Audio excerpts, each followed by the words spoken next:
इस वीडियो में हम भगवत गीता के 18 अध्यायों में से 12वें अध्याय को समझेंगे, जिसका नाम है भक्ति योग, यानी भगवान को पाने का सबसे सरल और प्रेम पूर्ण मार्ग। पिछले अध्याय में हमने भगवान के विराट स्वरूप को देखा।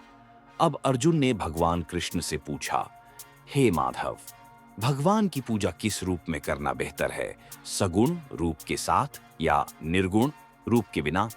और भगवान तक पहुंचने का सबसे सरल मार्ग क्या है?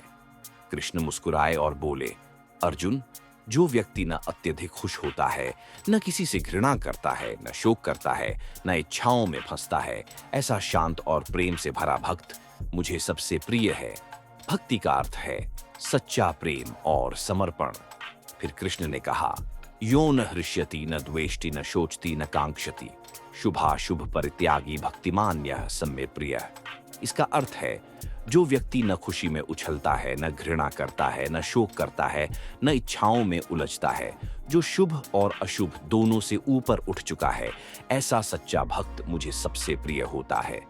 इस अध्याय को बेहतर समझने के लिए हम अनु की एक कहानी सुनेंगे, जो आपको इसके असली अर्थ को जीवन में अपनाने का सरल तरीका बताएगी। अनु 7 साल की प्यारी बच्ची थी। उसे भगवान कृष्ण की कहानियां सुनना और उनके भजन गाना बहुत पसंद था। लेकिन एक दिन उसका परिवार नए शहर में शिफ्ट हो गया। नई जगह, नए लोग। अनु को डर और अकेलापन महसूस हुआ।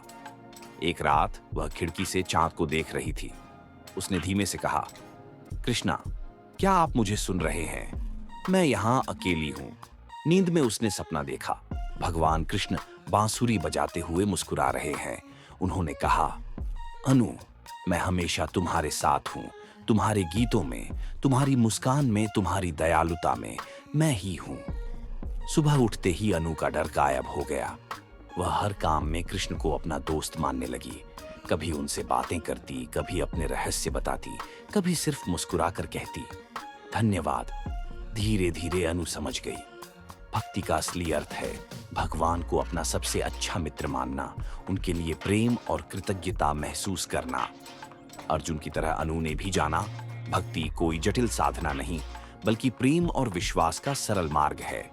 अगले अध्याय में हम जानेंगे क्षेत्र और क्षेत्रज्ञ का रहस्य। अध्याय 13, क्षेत्र क्षेत्रज्ञ योग, जहां हम आत्मा और शरीर के वास्तविक संबंध को समझेंगे। जुड़े रहिएगा।